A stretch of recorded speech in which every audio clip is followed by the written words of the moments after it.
Hello, everybody, and welcome back to Radio Entrepreneurs 2024. How did we get so far into this century? That's unbelievable. My name again is Jeffrey Davis, and I look forward to all my guests this year. We are really starting to get high up in the count. Our next guest is Yoni Malchi, CEO and founder of The Fifth Set. Oh, I like that. Sounds like a big tennis match we're in for. That's right. Exactly. Tell us about the fifth set. Yeah, sure. The fifth set, we've created what we think are the best tennis shorts in the world. They were just specifically designed by tennis players for tennis players. And not only like we had a real focus on the design of the shorts, we wanted them to look great and feel great, but they also solve a real problem for tennis players, which is sweat-soaked tennis balls. And that's our main differentiator. We have a patented sweat-proof pocket design.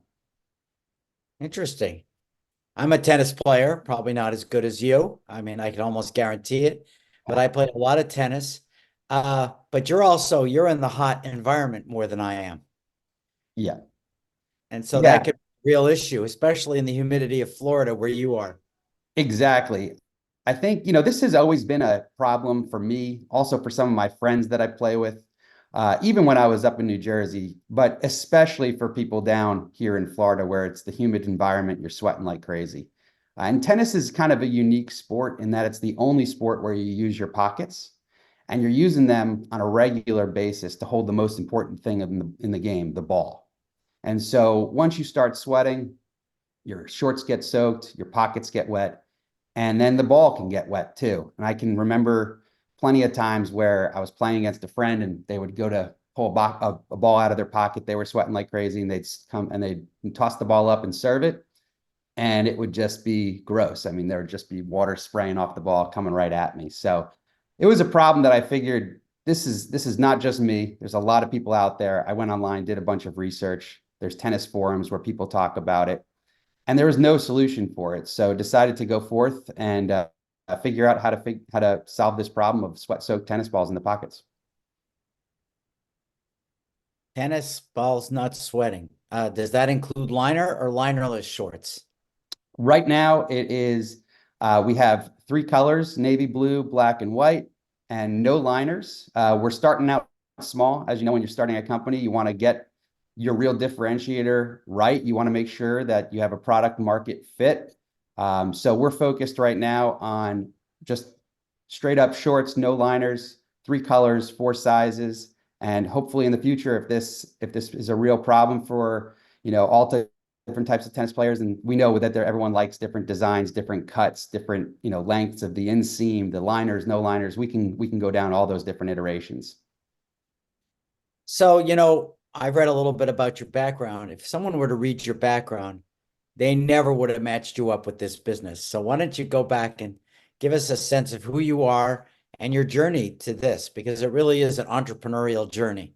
Yeah, yeah, for sure. I mean, if you read my career background, you're right. Probably wouldn't have thought that I'd end up in this spot. Of course, tennis has always been a passion of mine, so that's in the back of my head. But I got my PhD in mechanical engineering, and then I went to work in the aerospace industry. I was really working on the first stage engines for all of the satellite launch vehicles, all the rockets that the US and NASA use to launch satellites into space. And so throughout that process, honestly, the biggest thing that I learned was how to learn and how to take on some of the toughest challenges in areas that, are probably outside of my comfort zone.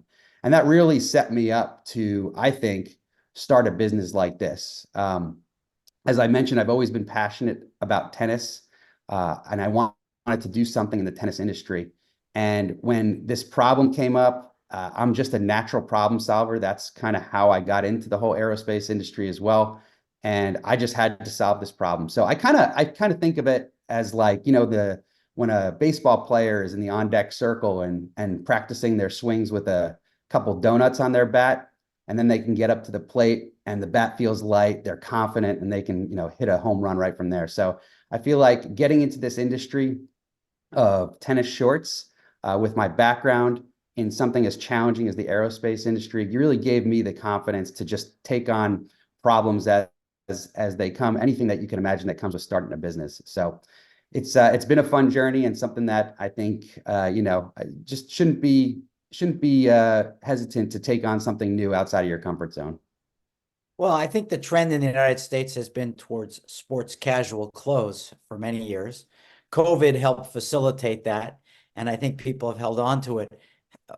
What's your distribution channel, and how do you compete in such a crowded market where everybody seems to want to sell a pair of shorts today? Yeah, that's a great question. Something that we're always trying to figure out the best way to do it. Our main distribution channel is through our website at thefifthset.com. We're also doing a lot of work in social media, just like most other companies as well. But we are also trying to do a number of live tennis events, setting up booths at live tennis events. That's proven to be pretty fruitful when you can do some fun displays of squirting water on the shorts and it rolls right off and the balls stay dry in the pockets. And we're also starting an affiliate program, which you can apply for right on our website. And I think that's going to be a big game changer for us when people are passionate about a product. And when we put this product into people's hands who have a problem with sweat-soaked tennis balls, they immediately become passionate about this product. And for them to be able to be an affiliate and get a cut of every sale that they make, I think is going to be a big differentiator for us. Very good. So you mentioned expansion. So where do you go from here? That is also the question of the year. I think for this year, 2024, our goal is to get through and sell the first 600 pairs of shorts that we purchased. We want to do that through the 3 distribution channels that we just talked about. But after that, the sky's the limit. I think, there's been a lot of questions around women's line of skirts and shorts, potentially moving out into other men's apparel like hats and t-shirts. I mean, our company's mission overall is to free athletes from the distractions of sweat while performing at their highest levels. And so that could really take us anywhere. It's really all about the fact that sweat gets in the way when you're playing your sports, and how can we help with that challenge? Well, for some, I know it is a big challenge. It was never my challenge. I once had a business associate who told me that he perspired in the shower, and he probably would be your key target. Does your target tend to be more male or female, or is it equally driven down the road? Yeah, I mean, right now it's male tennis players for sure, and that was our focus. We wanted to start small and make sure that this product market fit was actually there. Again, I think you mentioned it earlier, but I'm going to ask you again before we go. If someone's looking for your product, wants to learn more about the business, how would they find you? Yeah, so you can go to our website at thefifthset.com, all spelled out, TheFifthset.com. You can find us on Instagram and Facebook at The Fifth Set, and that's where you'll find us. Great. I want to thank you for being on the show today. We hope you come back as the business grows and the line extends. And remind everybody, this is Radio Entrepreneurs.